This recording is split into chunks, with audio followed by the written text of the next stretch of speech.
members of the Army Cadet League of Nova Scotia, and special guests. I'm Chief Warrant Officer Jake Reeves from 271 Eastern Shore, RCACC, and I'm here with you as Canada's most outstanding Army Cadet. For this year, I live just outside of the city in a small community called Lake Echo with my mom, my older brother Ethan, and my sister Delaney. I have just completed my first year of engineering at Dalhousie University, and you can flip the slide over. So that is just a picture of Dalhousie and also a map area of where I live, just general area. I'm proud to say that the cadet program has shaped me into the young leader who stands before you today. I've achieved the unimaginable because of the efforts of the people around me who have allowed me to be great. With this being my 7th and last year as a cadet, I find the most important thing I have left to do is leave the program in good standing. If possible, I shall also attempt to influence those who make decisions to keep the same values and goals that Army cadets should have and had pre-COVID.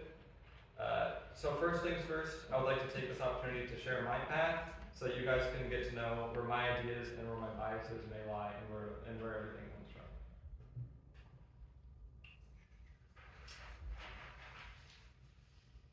If you can switch over the slide for that. Yes. 7 years ago, I was dropped off to cadets with my brother in front of my junior high school. Starting to flock into the school at around 6:30, I went to ranks that were laid out from one side of the gym to the other, shoulder to shoulder. I was already known when I arrived, however, I was just the successor Reeves, and so Little Reeves would be my name for a while. In a group so big, I didn't stand out. I didn't yet understand how much the decisions I would make would influence the person I would become. In my first year, I would try out for the biathlon team and just barely make the team. Biathlon at the time, being something our Corps usually did very well in competitions. However, I would be unable to pump my own rifle for that year as I was not strong enough. Being small and taking more time to shoot the targets than the penalties that would have been assigned if I shot fast and missed them all. You can hit that another slide.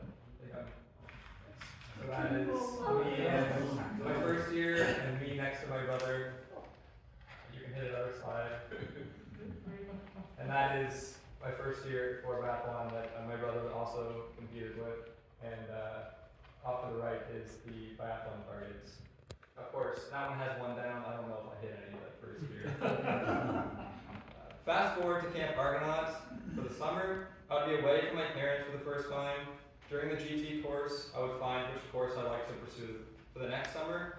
I would also find out just how much I wanted to find a position to shine. Trying for the life of me to be a shadow rank for the final parade. When failing to do so, I devoted myself to try as hard as I could every time for it. I'm going to take the test and see if you can hit this one. Yes. The second year of cadets would be slightly better than the last. I would make the biathlon team again and would even shave about 5 minutes off my time, although I still wouldn't be able to make it to provincials.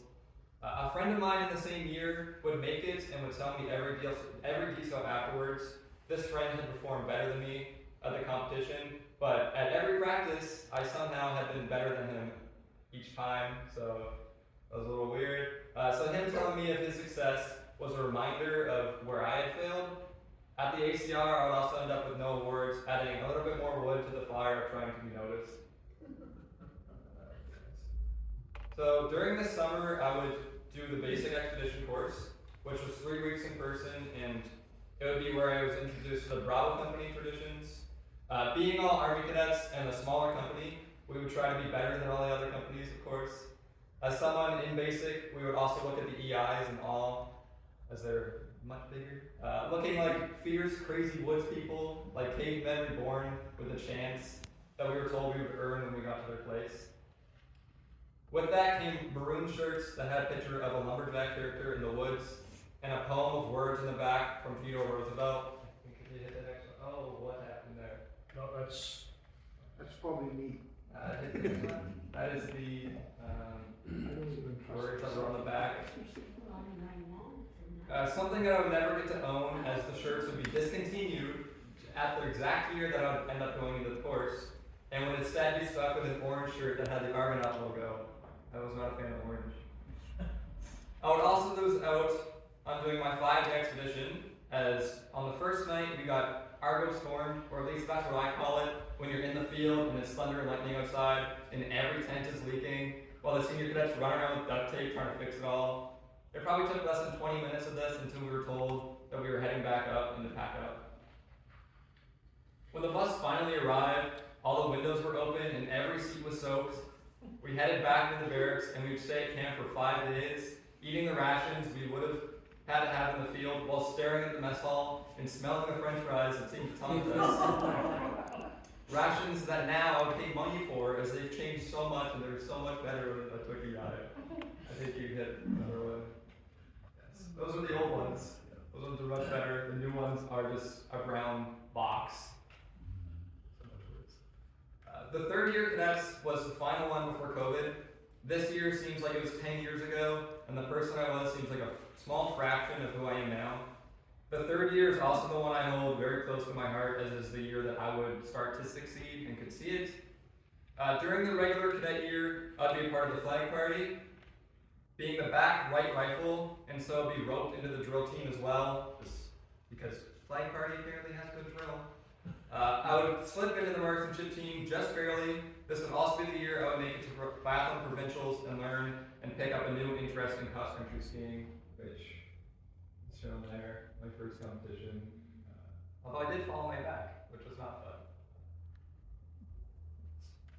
During the competition in PEI, I wouldn't place on my own, but I would place third in junior medals with the same friend I mentioned earlier, who ended up being the back left rifle of the flag party. You see his tiny face on that picture there.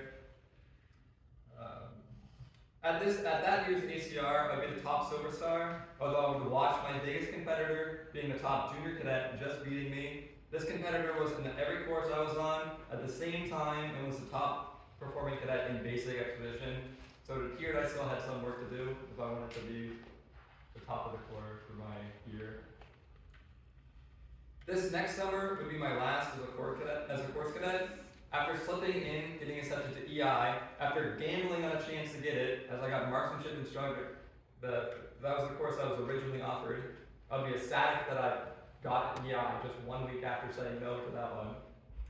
I'd be able to do everything that I wanted to the year before, and would meet some of the people I went in basic with once again. As well, be around the Brits as they did their exchange program on our course, which was very fun.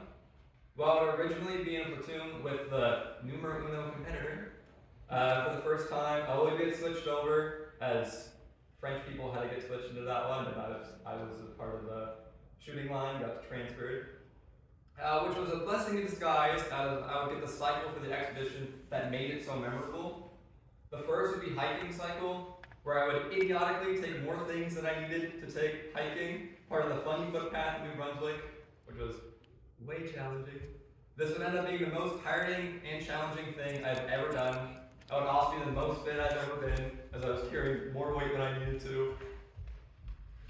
I recall going around part of the path as the path got too close to the edge at a certain point. We had to wait for the tide to move so we could cross an area and remember it taking forever. We put a smaller rock on another rock to see how much it moved, and by the end of it, we ended up just having to go in the water anyways. You can switch the slides. So that is me with hitting top silver star again. And that is the exact area where that tide would not move. I believe that picture happened as we were waiting, because we had nothing else to do than stand there and wait for water to move, which was not the most interesting thing. Kind of like watching paint dry. After the week of hike cycle was over, we moved to bike cycle. The bus ride that took us over was perfect, as we got box lunches and it counted as our day off. After the initial box lunch was given, the staff cadet started naming off any leftover items, and the bus went wild trying to get more food as the staff cadet just threw things back at us. The bike cycle was my greatest one, which happened after I learned how to change a tire, how the bike chains worked, and what the best strategies were for going up and downhill, especially on loose gravel, where it would make your tire spin without you moving anywhere. During the first 2 days, we would actually bike, and I would end up getting the top cadet of the day award, which I took as a bag of Skittles. After helping to fix a tire, get a shoelace out of a chain, and help an officer get his chain back on his bike after it derailed. Then we just stayed in the city for the rest of the week by staying just outside of a rec center, which is a little sad for me because I really wanted to bike more, but whatever. The canoe cycle was next, and we would be going down level 1 rapids. I learned how to guide myself down rapids, what to do if I fell with my boat, and which parts of the rapids not to go into, as well as how to read directions on water. You can hit another slide, please. So, class 1 rapids, or level 1, would be the first picture there, so it's barely moving water. Just a little bit more exciting than completely flat water, which is just more scenery than actually canoeing.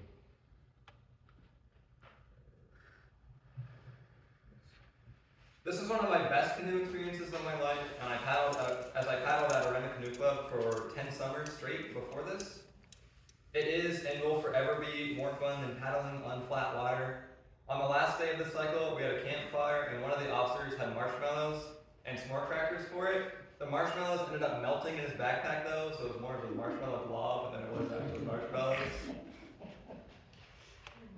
Once bused back to the camp, we actually unloaded the equipment about 1 kilometer away from the barracks.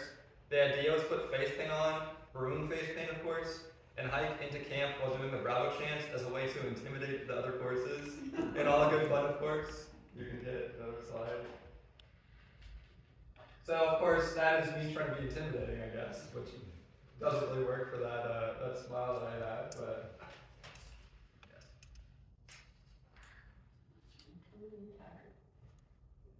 This was followed by being completely silent for the next meal with something that we call the silent dinner. Everyone would be absolutely silent while in the mess hall, and the highest ranking staff cadet would lead it. Everyone goes through the mess hall, pointing for what they want. Of course, after time the mess hall overdoing, so we're not being impolite to them. And move to 2 different tables, holding our trays in front of us. Waiting for the leading staff cadet. Once they gave indication to sit, everyone sat at one time, still making no noise. Everyone eats, and then we stand as the staff cadet stands, and only when we leave the mess hall are we allowed to speak. This is one of my favorite traditions just because it is so simple, but afterwards I was told that everyone thought we went insane from the woods, just as intended. At the end of the summer, I still wouldn't be a shadow rank, and I never would end up being one. The way that camp was formulated and how everything fell into place for that summer is the main reason why I want to return to camp every summer. During the 4th year, that was just before COVID, I would once again make the biathlon team and would even place 2nd individually at zones, 1st as a team, and place 1st as a team at provincials as well. Everything seemed to be going just as it should. I would then end up going on a Appalachian Winter Adventure outward bound course in March in Charlotte, New Brunswick, where I would even teach other people there how to cross-country ski. A direct opportunity made through cadets and its efforts, and 1 week later, we were in quarantine. So you can hit another slide. So those are some pictures of me at biathlon provincials, and the 2 there are for outward bound course. The other person is there, her name is Penelope Allaire. She was also a cadet, and she helped with teaching the skiing along with me. You can hit another slide. And that person next to me is the person that was saying was the numero uno competitor that I had. That was one of the last things that I did with her in cadets, and later she ended up doing.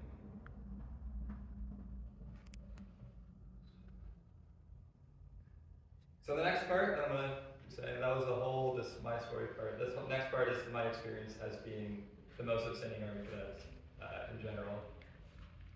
After the COVID-19 break, my cadet corps was drastically reduced in size and had 3 mostly inexperienced warrant trying to lead the corps. This is where I believe I stepped up, filling the power gap that was left. I must have done a pretty darn good job to be standing in front of you all in my position today. I think one of the main reasons for this has been my ability to act without always waiting for approval. One of the biggest factors of a good cadet, especially an Army cadet, is the ability to improvise. Of course, not everyone can be perfect with this, but if you're a leader, you can't break down when something goes wrong or you don't know what to do. For example, during a winter FTS at Aldershot just this year, I was in charge of thinking of a night game to go outside. There was a slight problem with the speed that this was happening, and so to be original, I took a game we had done before, capture the glow stick, which is basically capture the flag with a glow stick. And I added a spin to it involving senior cadets so they could both be a part of the game and supervise. However, the instructions ended up being miscommunicated, so two sides ended up playing two different games entirely. I spent the next 20 minutes trying to get it all back in order, but the game was over by the time that actually happened. This issue, however, was only known to the senior cadets. The younger cadets would even go on to say it was their favorite part of the weekend. This is what I think has been my most recent accomplishment, the ability to improvise, to keep the structure that everything is going to plan. If those who are leading young cadets start to freak out about something, it trickles down to those who look up on us, so they will also start to freak out. So, as the most outstanding Army Cadet, I've tried to be a stable stone and be an example for my peers by overcoming and improving on my weaknesses and continue to build on my strengths. I hope that I become a role model for others, at least that's what my mom keeps telling me. As a leader, and for me to be a successful one, I've learned where and what I could delegate to those below me. Nobody will be able to become a great leader without a great supporting cast. And if you want to hit another slide, please. So, speaking of supporting cast, that person on my side is former cadet Master Officer Eisen. He was the person I went to the most for anything delegating. He was the exact opposite of me, so anything that I was weak at, he was strong at. It was a perfect balance.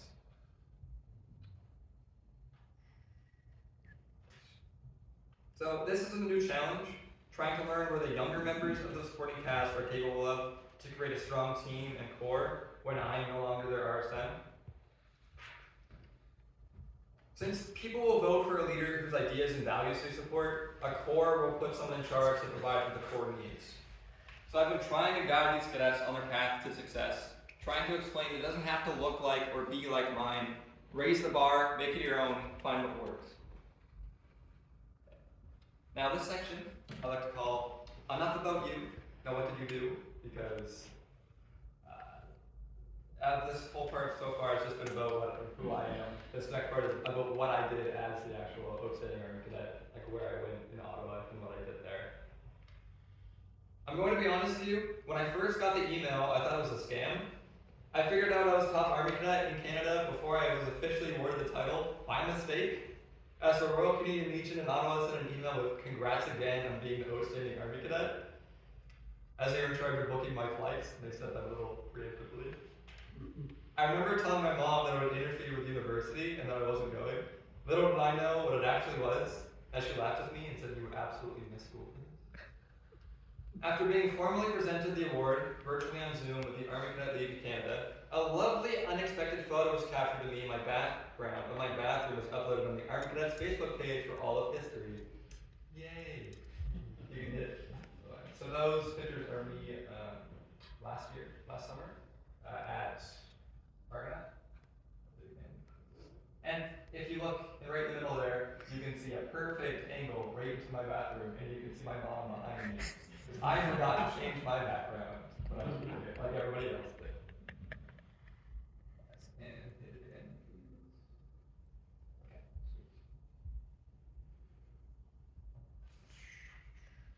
I traveled to Ottawa as a guest of the Royal Canadian Legion, Dominion Command, for a 5-day trip to participate in the National Remembrance Day ceremony, where I'd be a wreath bearer for the Viceroyal Party at the National War Museum. The entire trip in Ottawa was amazing. I stayed at the Fairmont Chateau Laurier, ended up participating in many formal events. The first thing I did was have breakfast with our CJCR commander, Brigadier General Spicer Blanchette, who I had met at Argonaut CTC over the summer. This time though, as an engaged individual with the best interests of cadets and program at heart, at least to mine, to where I thought. I led most of the conversation and took the opportunity to speak to her about the changes the cadet program was undergoing. I shared my thoughts, especially those concerning the changes made to the Army Cadet Expedition Program. That from the point of view of a cadet who did the course in 2019, and as a staff cadet for the same course post-COVID. Following this exchange, I received my first commanding officer's point from the Brigadier General himself.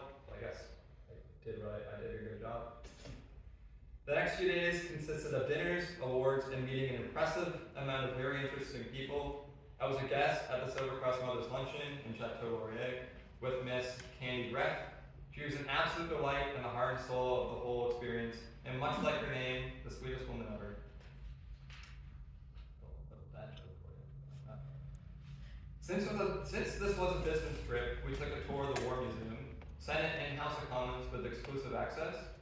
It was here I met Mr. Greg Peters, the usher of the Black Rod, whom I would be accompanying as a wreath bearer for the ceremony at the Canadian War Museum.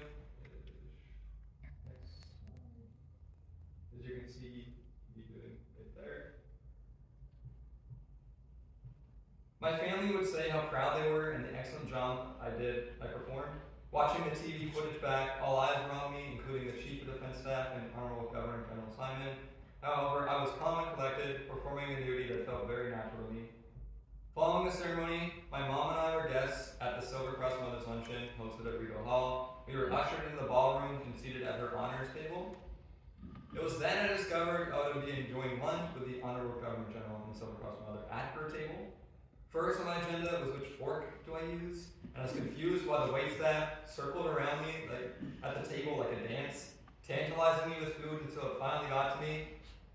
They kept just going around. They kept going right next to me, and then they just wouldn't serve me. They went all the way. They ended up serving me last every single time. Once the luncheon had concluded, I took the opportunity to speak and have photographs with the Governor General, Chief of Defense Staff, General Wayne Ear, and Miss Candy Greff, our Silver Cross Mother.